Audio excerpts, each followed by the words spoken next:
Hi, my name is Martin, and this is my Beams engine swapped S14.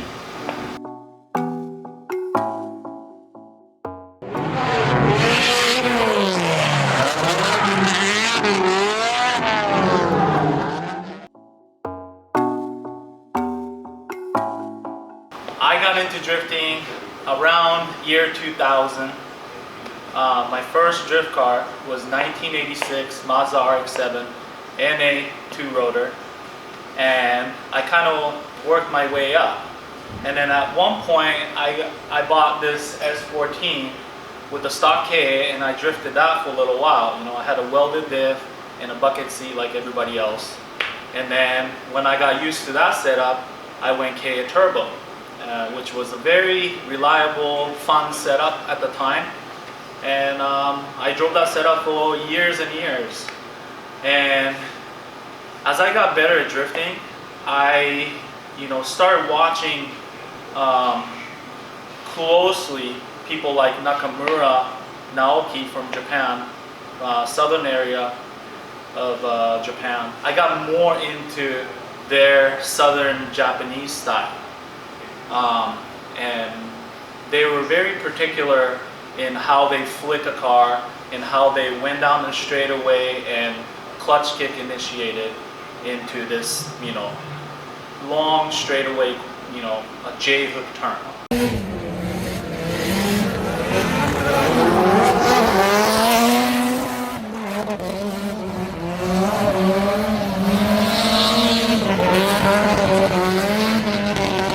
So after watching Nakamura and Team Burst and them, I knew that I only needed around 350 horsepower to 400 horsepower to do what I wanted to do. With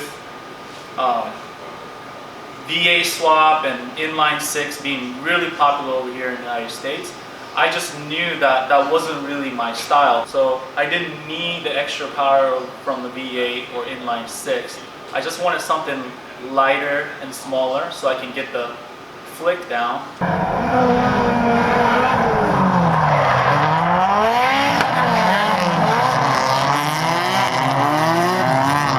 Somewhere along the line, I met this guy named Steve Maxwell, aka Ferrari Steve.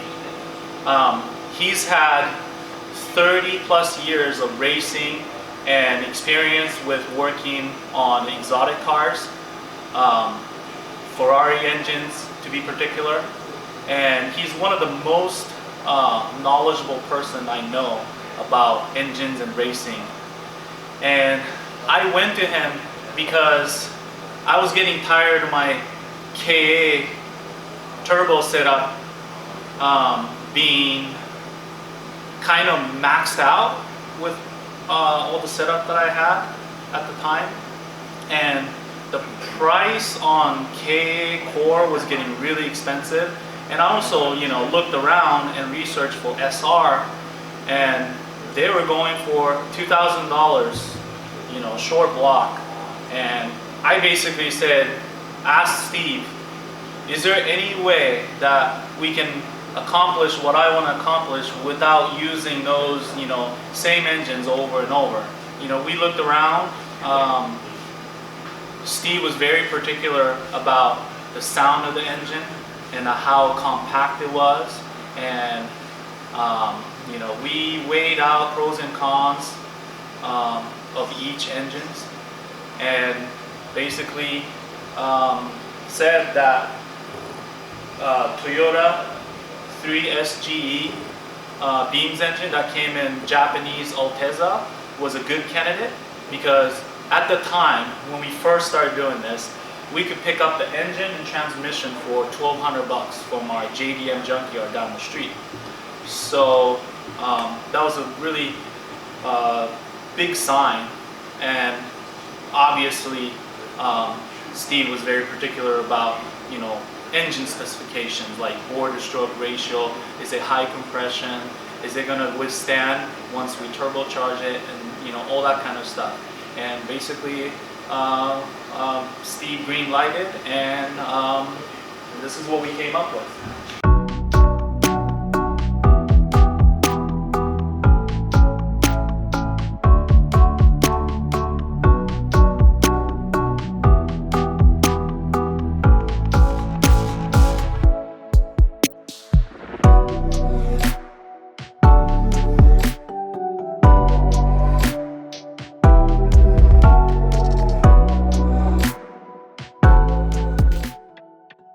Steve and I knew from the beginning that we aren't going to push this engine and make a ton of power.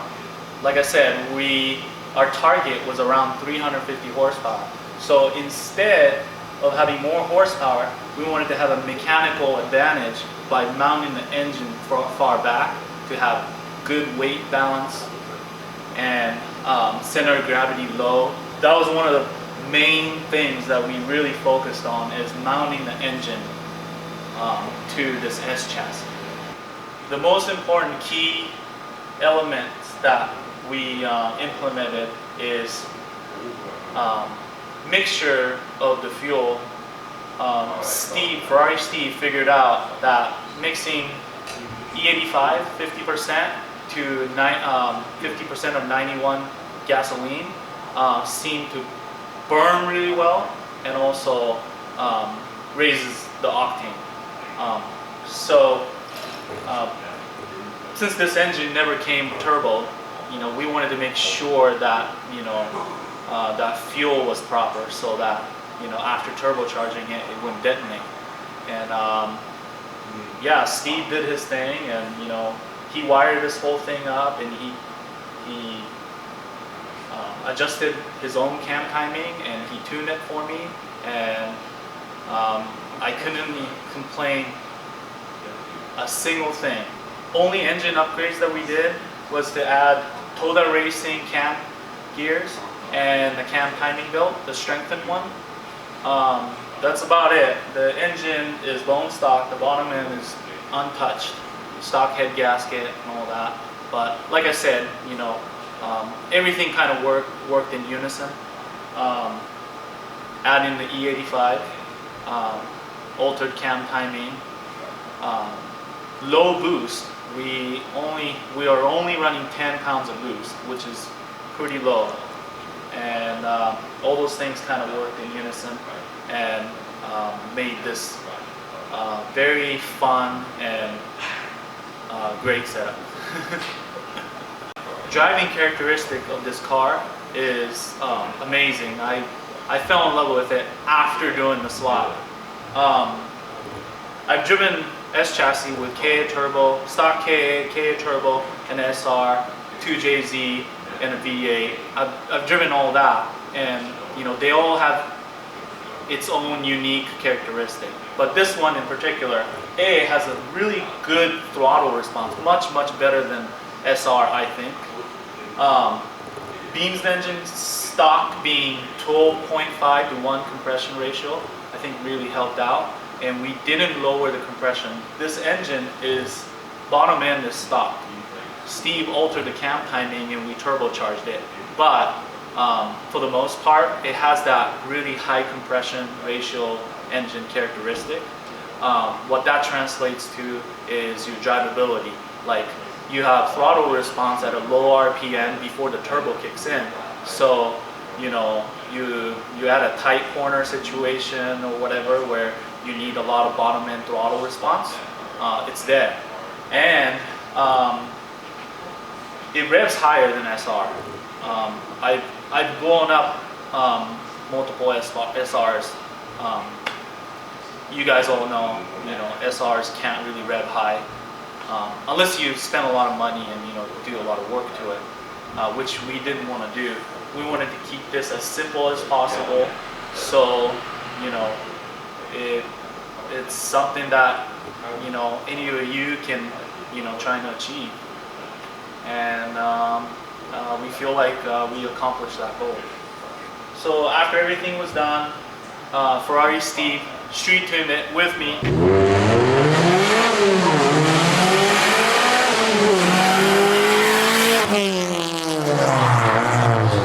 So we don't know exactly how much it's making, but I guess around 350 horsepower, which is exactly what I wanted. So I was getting ready for the first track day. We didn't know how strong this transmission that came with the Beams engine. So we went with really soft clutch setup, almost close as stock as possible. We bought some chromoly flywheel and some copper disc clutch, but we use OEM pressure plate to soften the transition of, you know, clutch kicking and all that.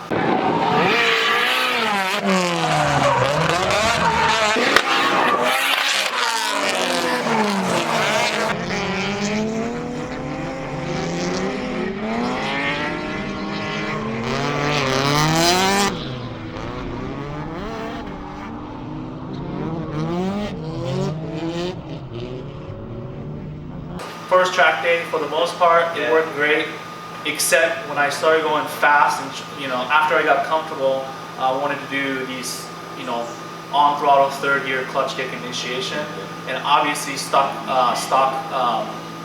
pressure plate wasn't strong enough, and I kind of struggled to, you know, initiate and kick out the back. But like I said, it worked fine during slower speed turns, and we knew that we'd upgrade the clutch. But again, you know, since I wanted to utilize the stock transmission that came with this engine, we knew that we couldn't put a really heavy clutch, which would blow up the transmission upon clutch kicking. So we went with a local clutch manufacturer called California Clutch, and they were able to make exactly what we asked for, 6 pucks sprung, so a little bit of cushion there. And I told them that, you know, what I was using it for was drifting and hard clutch kicking, and then they knew exactly what to do. They heat treated the pressure plates, fingers, so that it can withstand a lot of heat and a lot of clutch kicking. So second track day, with that new clutch setup, I was able to do third gear clutch kick, no problem, and over and over, and didn't heat soak and didn't do anything weird, and I was really happy with how it turned out.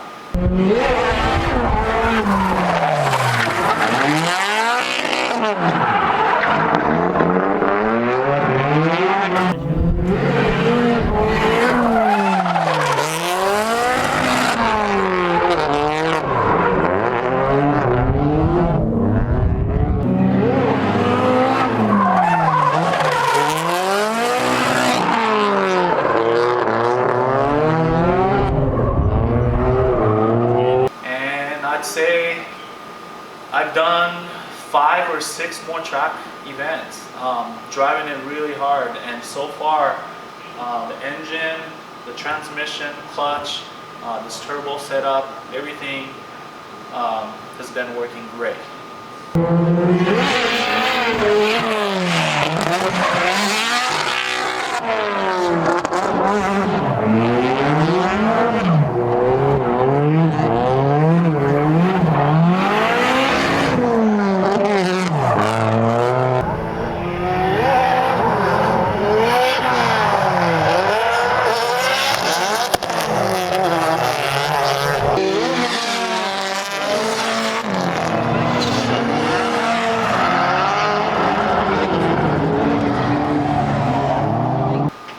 All comes down to it is that, you know, we have fun drifting. You know, there's no one right way to do anything, I feel like, and I just happen to really idolize certain, you know, style of drifting, and I want to keep pushing, you know, this style, because I think it's the most fun with less. So, you know, if you guys are interested, now we have the motor mount and tranny and a drive shaft available on our website.